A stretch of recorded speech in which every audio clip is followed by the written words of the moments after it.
안녕하세요 여러분. 프렌치 어떻게 이제? 소민입니다. 애플 TV 드라마 파친코가 드디어 끝났습니다. 네, 이제 시즌 1이 끝난 거고 앞으로 시즌 4까지 계획이 되어 있다고 네. 들었어. 계속 기대가 됩니다. 네. 세계 정말 여러 나라에서 굉장히 큰 사랑을 받고 있는 드라마 중에 하나고 프랑스에서도 마찬가지로 매 회가 거듭될수록 사람들이 더 공감하고 마음 아파하고 그들의 이야기에 더 관심을 기울이게 되고 있어. Ouais. On a sélectionné du coup les parties d'articles les plus intéressantes et les online banners à propos de Pachinko. Moi, il y a un truc qui m'a surpris en lisant un article qui disait que le Pachinko, c'était un business très commun pour les Coréens de souche habitant au Japon. Ça, je savais pas. Tout comme Pachinko, nommé d'après la machine de jeu semblable à un flipper qui a permis à de nombreux Coréens de souche de gagner leur vie. 당시 일본으로 건너간 많은 한국인들이 일본인만큼의 급여를 받지 못했던 게 현실이고 대부분 좀 가난한 삶을 살 수밖에 없었던 환경이었을 거야. 그래서 이제 파친코 사업이라고 하면은 일본으로 건너간 당시 한국인들이 어쩔 수 없이 택할 수밖에 없었던 사업 중에 하나라는 좀 약간 상징적인 의미를 가지고 있는 거지. 나도 잘 몰랐었어. Oui, mais on peut voir en plus dans le drama, il y a vraiment une sorte de vague de jugement autour du Pachinko. 그치, 아무래도 이제 사행성을 조장하는 도박 사업이다 보니까 Ouais. 이미지가 그렇게 좋진 않았을 거야. Je pense que le choix du Pachinko, il a été un peu fait exprès pour montrer cette sorte de mauvaise réputation forcée qui a été mise sur les Coréens en leur laissant faire un business pas très, disons, glorieux. Ça vient aussi montrer la place très fausse et très hypocrite que le Japon a laissée aux Coréens. Et justement, dans Pachinko, il y a vraiment toujours cette dualité. Il y a plein de détails au niveau des dialogues, au niveau du choix qui a été fait par la réalisation. Tu sens qu'ils ont toujours fait le choix de cette dualité, notamment par exemple en choisissant des dialogues en coréen et en japonais. Il y a plein de petits détails comme ça qui te ramènent toujours à cette dualité. Pachinko est un projet qui touche profondément toutes les couches de la production. Mêlant le passé au présent et au futur, les destins des membres de la famille coréenne s'interpénètrent. Comme des boules sautant dans une machine à pachinko, ils traversent les parties suivantes du labyrinthe. Les scénaristes soulignent encore plus cette couche, présentant des dialogues en coréen et en japonais, marqués de couleurs différentes, des fils successifs du passé et du présent, donnant aux scènes individuelles une expression encore plus brutale. Par exemple, un bol de riz mangé qui a poussé dans la ville natale de Sonja s'avère avoir une signification plus profonde, étant le début d'une histoire sur la pauvreté, l'amour maternel et le dernier repas mangé dans la patrie. Célébrer le passé et lui donner un sens presque métaphorique nous fait plonger encore plus profondément dans le récit, ressentir les émotions des personnages, ressentir de l'anxiété et de la tristesse. 선자가 일본에 와서 하얀 쌀밥을 대접을 받잖아. 아, 나. 근데 그걸 보고 막 우는데 마음이 진짜 너무 아프더라. 이렇게 중첩되는 이미지들이 계속 등장을 해. Il y a autre chose aussi que j'ai remarqué, les Coréens sont jugés par les Japonais, enfin généralement de moins que rien. Quand tu vois, quand Sonja elle emménage avec Isaac à Osaka, tu peux voir un quartier très pauvre là où ils habitent, et tu comprends petit à petit que Isaac et sa famille c'était quand même des gens très aisés dans le passé. Donc tu te rends compte que cette colonisation c'est comme ce qu'on a vu à travers la chanteuse sur le bateau. Peu importe le statut social que tu avais avant, les Coréens sont au même pied d'égalité dans le bas de l'échelle sociale imposée par les Japonais, quoi. Et en plus de ça, de ce jugement constant qu'ils doivent subir par les Japonais, tu te rends compte que quand Sonja elle rentre en Corée après tant d'années, ce petit passage où elle veut retrouver la tombe de son père qui a disparu, ça aussi entre parenthèses ça te montre le déracinement total qu'elle a subi du fait qu'il y a un parking qui se trouve à la place de là où était enterré son père et elle sait même plus où est enterré son père. Enfin, ça, là aussi ça vient vraiment mettre une emphase sur le déracinement de ces Coréens. Quand elle parle avec la dame de l'administration, où la dame de l'administration lui dit « Ah, 그쪽이구나 ». 김선자입니다. 일본 이름은 단도 높고. 아, 그쪽 분이시구나. 심지어 한국에서도. Ouais, il y a un double jugement. Il y a un jugement de la part des Japonais et un jugement des Coréens envers les Jainichi. Ils subissent, ces personnes-là, un double jugement de la part des Japonais et des Coréens et j'ai trouvé ça très dur, quoi. 내가 예전에 디아스포라의 눈이라는 책을 읽은 적이 있거든. 근데 제일 교포분이 쓰신 책인데 이런 말이 되게 기억에 남았어.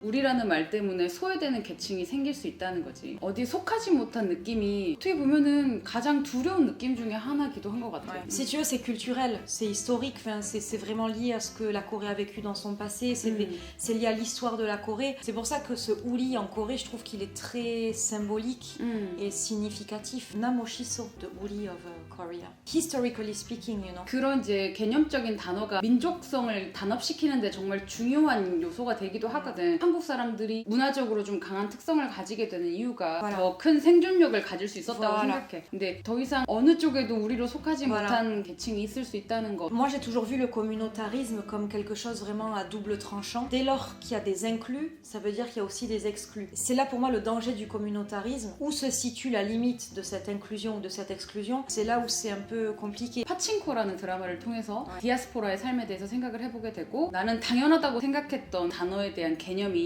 어떤 사람들한테는 소외감을 줄 수 있다는 것도 한번 생각하는 계기가 됐으면 좋겠어. C'est ça à propos de Salomon qui était hyper intéressant, c'est que c'est intergénérationnel, mais d'un point de vue plus moderne, il vit quelque chose de très similaire à ce que Sonja et son père ont vécu. Pachinko, émouvant et puissant. Chacun des 6 épisodes disponibles à ce jour apporte les prochaines pages de cette histoire intergénérationnelle dans laquelle les Coréens vivant dans les villes japonaises ne se sentiront jamais chez eux. Au fil des ans, les immigrants qui ont trouvé refuge au Japon ont connu le racisme et le ressentiment, ont été contraints de travailler dur pour des salaires injustes, mais surtout n'ont pas été acceptés par leurs nouveaux voisins. Cette stigmatisation est encore présente dans le cœur de Sonja, qui, malgré les adversités, a appris à son petit-fils la langue de ses ancêtres et a voulu l'élever dans le respect des anciennes règles. Salomon Beck semble également être entre les deux. Éduqué et vivant aux États-Unis, malgré ses excellents résultats, il doit encore prouver sa valeur. Ce fait d'être dans l'entre-deux, toujours avoir à prouver quelque chose du fait de ses origines. 맞는 옷을 입는 게 아니고 있는 옷에다가 내 몸을 맞추는 거지. 그런 이미지가 계속적으로 등장을 해. 한수랑 이삭이 양복을 맞추는 장면이나 네. 선자가 오사카에 처음 도착을 했을 때 혼자만 이제 한국 복식을 입고 있기 때문에 단번에 사람들은 그를 약간 경계하는 눈빛으로 쳐다보고 선자 자신도 움츠러들고 사실 솔로몬은 굉장히 멋진 양복을 입고 있지만은 그 안에 자기를 맞췄기 때문에 온전한 나 자신이 되지 않는 것 같은 기분, 계속적으로 난 이런 사람이에요 라고 증명해야 되는 것 같은 그런 상황에 처하게 되는 거지. 두려움이 내 몸을 막 멋대로 주무르게 놔두면요 나중엔 내 몸의 윤곽조차 낯설어질 거예요. 그걸 내 몸이라고 할 수 있겠어요? 자기 몸도 없는 게 사람이에요. What you say is being illustrated by the scene as well when he take out his tie in his suit and he throw the suit on the floor.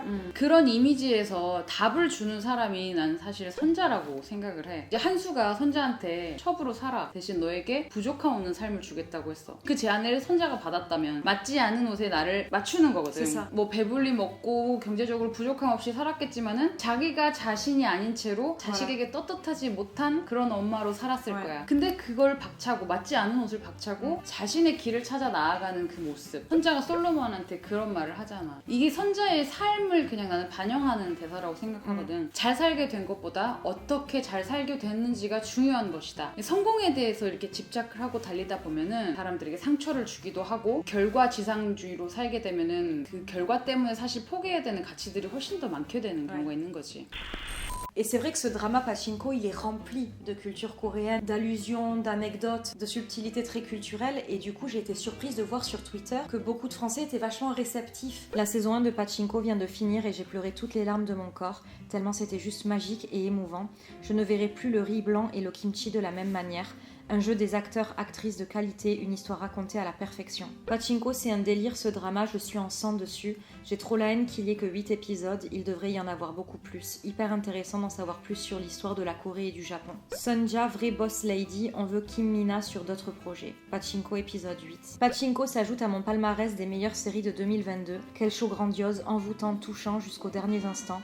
Une série qui fait honneur au livre en prenant quelques détours intéressants. Masterclass, cette première saison de Pachinko, absolument incroyable. Obsédé par ce générique, ça suffit à me rendre heureux. Regardez Pachinko. Une nomination aux Emmys pour Lee Min-ho et Yoon Yo-jong, s'il vous plaît, Pachinko. Parce que c'est vrai, en tant que Français, ça peut être vachement dur de se sentir concerné, de se sentir touché par des événements historiques qui sont très loin de nous finalement. Et c'est là où je trouve que Pachinko a été super bien réussi, c'est que ça a été très friendly pour l'audience. Ce sont des faits historiques qui sont déjà tellement profonds et délicats qu'en plus de ça, réussir à être pédagogue, c'est vraiment un pari énorme quand même, je trouve. 그리고 막 직접적인 폭력에 대한 묘사보다는 대사나 그 분위기, 사람들의 표정이나 그 두려움에 대한 이미지들 그거를 굉장히 간접적으로 전달을 해주기 때문에 이런 것들을 전 세계 공통의 경험으로 좀 확장시킬 수 있었던 것 같아. 그래서 쉽게 공감을 할 수 있는 거지. Ouais, c'est ça.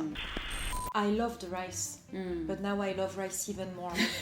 밥 한 톨도 남기지 마. Non, non, non, 이제 yeah, I love, 진짜- like with the chopsticks, I love picking one by one like 아니 this. 밥 남기지 마. Non, non. Mais comment ça? Ijebuta. 밥 남기지 마. I never non bi moi. Je rêve. Tiens, tu recondais toi. Non? Du Condé habite, non? Hein? Non? Putain, calmos, hein? 어이가 없네 진짜.